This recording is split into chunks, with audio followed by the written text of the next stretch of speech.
Hi there, I'm Pamela Martin. We'd like to let you know about an event that's coming up in Vancouver. It's a conference about women and business called EXCELerate, but it's so much more than that. It's a thought leadership conference, and the woman behind it is Barbara Mowat.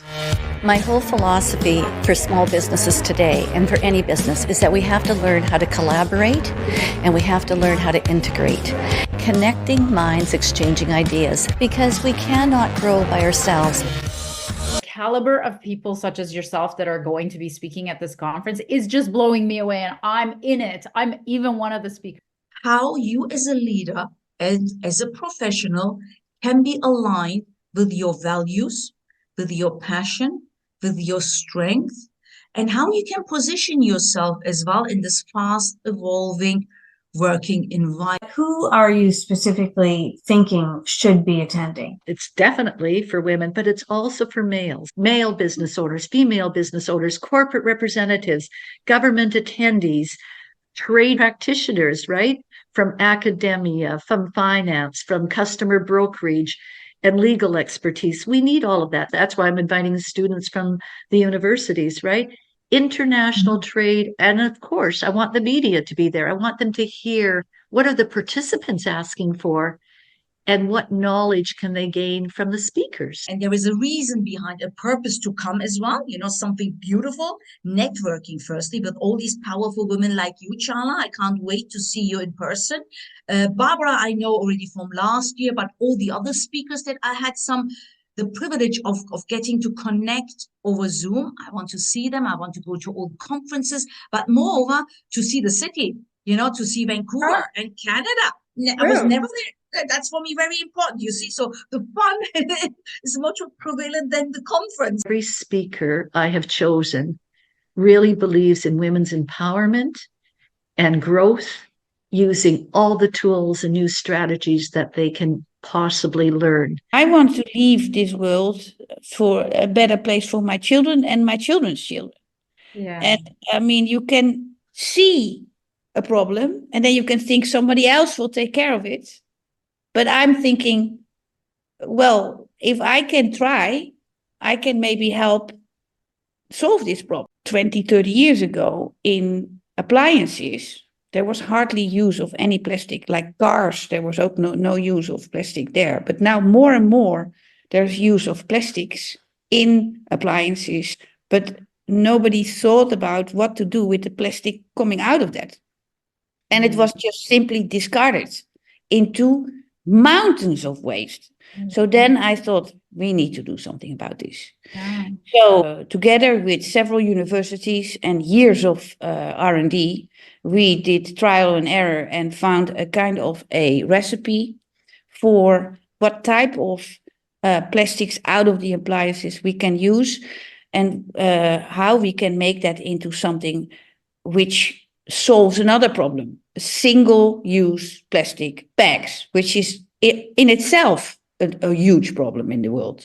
I think that distributed energy, like microgrids, if everybody had rooftop solar and we just shared our electricity with each other when there's not enough, for example, that's the way of the future. Only 2% of venture capital money actually ends up in ventures that are founded by women. And for us, we're really wanting to put our finger on the scale to change that and ensure that women who are building growth companies have the opportunity to access venture capital in a way that maybe they haven't had the opportunity in the past. And when governments, companies, individuals, associations, and so on have questions about the economist, what is the impact of international students on the economy of Canada? Where are the jobs? More recently, the question is, where are the workers? What industries are going to prosper? What's going to happen in the future? These are the kinds of questions I answer.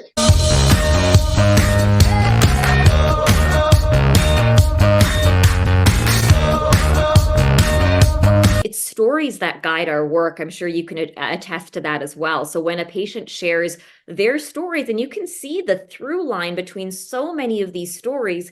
And then when I myself became a patient, in a story that I openly share through postpartum depression and anxiety, that's when things had to change, right? It's when it starts to affect you, your family, your job, your surrounding, that you go, what I was doing wasn't working. And so I took the lessons I learned and the stories that patients teach me every day and package it into something that I feel, when the audience listens to my message, the most common feedback I get is, this is what I needed to hear right now. I was in the computer game business for like 30 years. I wrote the first role-playing game in Japan, became a publisher, traveled the world looking for games to bring to Japan, found Tetris. And that's around the time that Game Boy came out. And I thought, ooh, Tetris is the perfect game for Game Boy. And so what I did is I got on a plane on it with a tourist visa and went to got the Game Boy rights to Tetris. So that's my claim to fame. I didn't write Tetris. It's a Russian guy. He's my partner till today. But fast forward, started a company that made games for mobile phones. And I sold that company for a lot of money. A month after that, I found myself in the back of an ambulance with 100% blockage of the widowmaker. That's the largest artery in your heart. 95% of the people who have that particular thing happen to them die. So in that ambulance, I did not know any of that. I just knew that I was in deep kimchi. And so I said to myself, the first thing I said is like, what are you talking about? I haven't spent any of the money yet. This is just after I sold my company. But the second thing I said, no, I'm not going. I still have stuff to do. I got to thinking about what is stuff. And I worked it backwards from the end of my life. What is it that's going to upset me if I didn't do something about it by the end of my life? It's even the awareness and the discussion. If I titrate your mental health medication, people might feel fearful or even not want to go to the doctor. But if you had, diabetes or whatnot, you're not going to say, oh, why did you have to increase your insulin? Like, you need to be stronger. Like, we never have that notion. So the stigma and the shame is still there. And I think that's why speaking about it, especially in the corporate world and the professional world, I like to say that I see the person behind the profession. It is not acceptable anymore. What we used to do in the history is that we make something, we consume it, use it, and then we throw it away. I always say, where is away? There is no away. It's here. So away, there's no away. We throw it away. Where is away? So there is no away. Yeah. So every business owner, if you look at what are you actually using as products, where are those products ending up, and how can you prevent that from becoming waste? And we noticed that the women and the men were getting asked interesting questions. Men were getting asked questions about growth, and women were being asked questions about risk.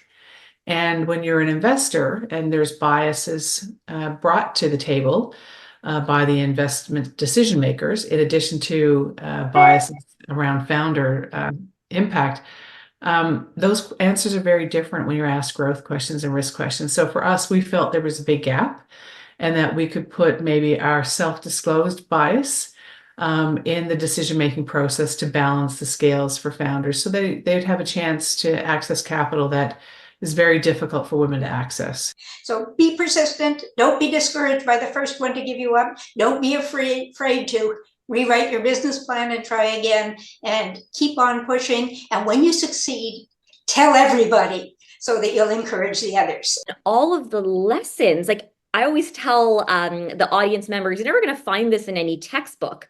And that's what makes it special, right? You're trying to weave together ideas that make sense to me and hopefully resonate with you as well. And it's not going to be only listening. The audience needs to move. The audience needs to participate. And there will be a lot of opportunity for thinking and assessing yourself. And I just like to close. People ask me if I have hope. And I say, no, I don't have hope. I have determination. Because we're going to fix this. This is not about hope. Nobody's going to save us. We have to save ourselves. And you are going to learn from your peers more than you're ever going to learn from a course, from a seminar. Having the right mentors, the right connections, knowing where to go for the right resources that you want. So it's all about growing your business with the speed of collaboration.